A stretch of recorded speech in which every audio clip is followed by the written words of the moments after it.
were given capacities they didn't know they had to communicate something so profound that others felt it in themselves as they spoke. So, now, before we go looking for evidence of any of this Spirit, this Holy Spirit in our lives, let's back up for a moment to consider the power and the presence of our own spirits, our human spirit, and what it means for us to be spirit-filled creatures. And the word spirit, it's not originally a religious word, though it's always had strong associations with breath and wind and energy, the stuff of life. Spirit has connotations of purpose and power and intelligence, which is why, as one of my theology professors used to say, a horse can be spoken of as a spirited creature, but not so much a mosquito, right? Spirit is associated in humans with art and creativity. And our human spirit, like our breath, is what gives us life. And it's certainly what makes life interesting. It's also the great unifier within us. It holds the essence of who we are. Because should we ever give up our spirit, as Jesus did on the cross, we die or are as good as dead. And while we think of our spirits as somehow separate from our bodies, it's not clear that they can be separated, at least not while we are alive. Even physicians among us are the ones to recognize how spiritual health contributes to our physical well-being. And all it takes is a good head cold to demonstrate how the state of our bodies can affect our spirits, right? And like breath, like air, our spirits fill up all the space within us. And like the breath we exhale, our spirits go forth from us. Our spirits precede us, as we say in the Nicene Creed about the Holy Spirit, it going forth from God. So going forth, our spirit meets with other spirits and joins them. Because spirits can be found collectively as well as individually. We speak of team spirit or school spirit, community spirit.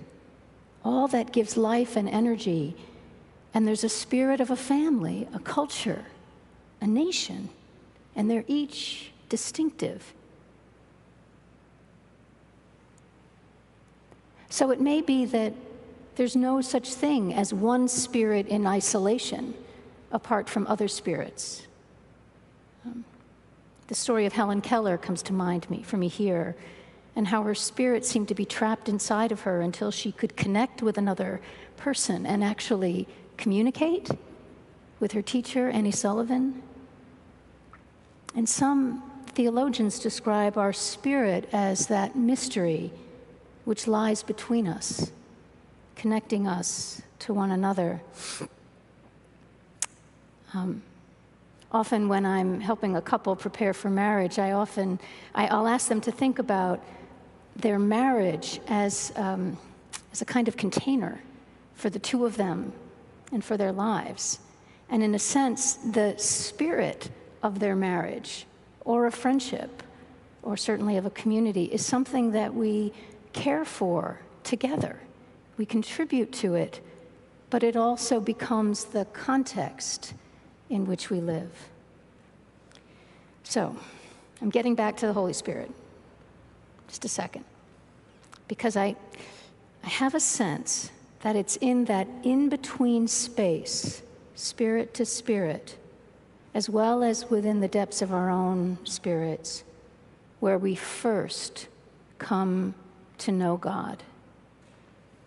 And I think it happens really young. We may even be born with it. I was talking to Amy about this in preparation for the 9 o'clock service, like how did and I have, it's been a long time since I've had little kids, and so like, remind me how to talk to little kids. And she said, remember, everything you're going to tell them, they already know. They just may not have the words for it, which struck me as very wise. It's the part of God, as one theologian said, that is in constant communication with us. The Holy Spirit is our experience of God, God's energy meeting ours. It's a way to name the spark, the energy that brings us into relationship with God, and through God, in greater relationship to one another. This is the Spirit that lived so completely and fully in Jesus that he was aware of it all the time. And it was the same Spirit he promised to give to his friends. And on the day of Pentecost, it was this Spirit that came and moved through them. And so what are the signs of this Spirit's presence? Awareness, heightened awareness, communication that's heard and received in the heart, the breaking down of barriers, and power, kind of like electricity that you can't see, but makes things happen in amazing ways. So with all that in our hearts and minds, if we were to go looking for evidence of the presence of this Holy Spirit in us, we must begin in relation to our own spirits. Asking ourselves, when do we feel most fully ourselves? When do we feel most alive? When are we given clear vision, ears that hear things differently, and words that come out of our mouths that seem to evoke a wisdom we didn't know we had, right? It's an awe-inspiring thing, actually, to feel the power of the Spirit in us. But the even more amazing thing is that we're not completely overtaken by it. It's not like the Holy Spirit is a bully or some kind of alien force, right? I mean, we still have our spirits, but they're bigger somehow. We're just more awake. And we can take full credit for all of this if we want to, right? The Spirit doesn't ask for any credit. We can take it all. And someone will say, and if we're honest, someone will say to us, and there was one of those moments, gosh, how did you do that? And the honest answer would be, I'm not sure, right? But it happened. Or you watch another person be the fullness of who they are, and you think, how did they get there? And they might say, don't know. It's what the Apostle Paul meant when he said that the Spirit accomplishes far more in us and through us than we can ask for or imagine. Now, wouldn't it be amazing if we could experience this all the time?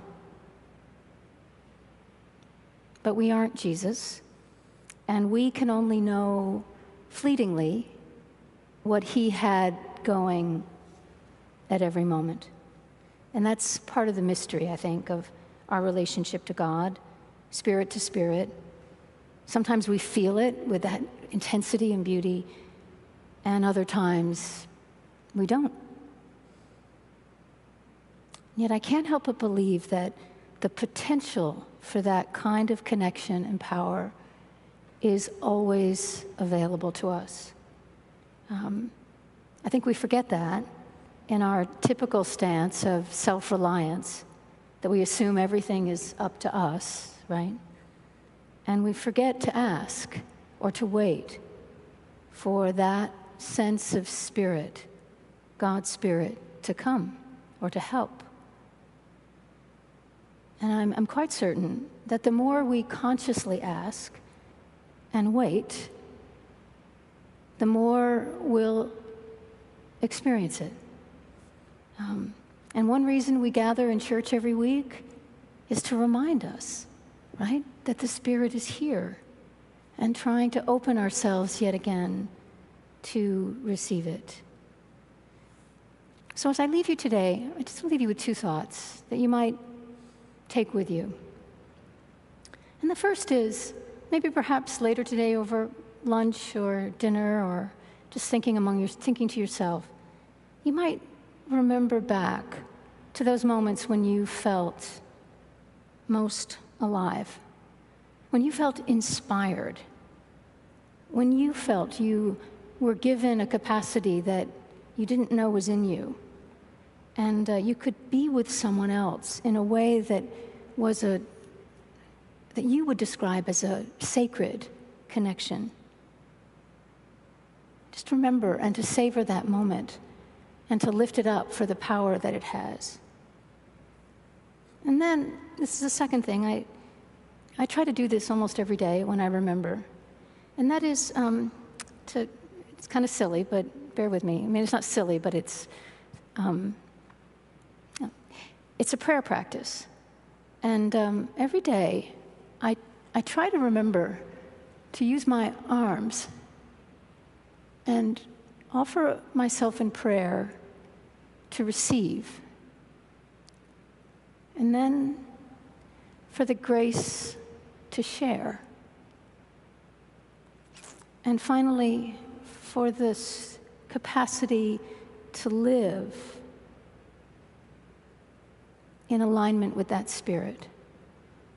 And there's something about the body that helps me integrate that, and also about daily practice, because some days I really feel it, and other days I don't. But I think that's more about me and less about the Spirit, and trying to do my best every day to be open.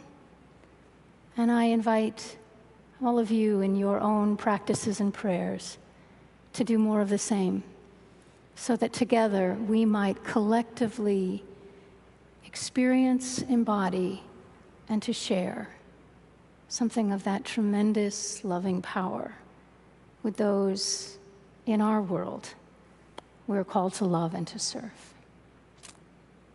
May it be so for all of us.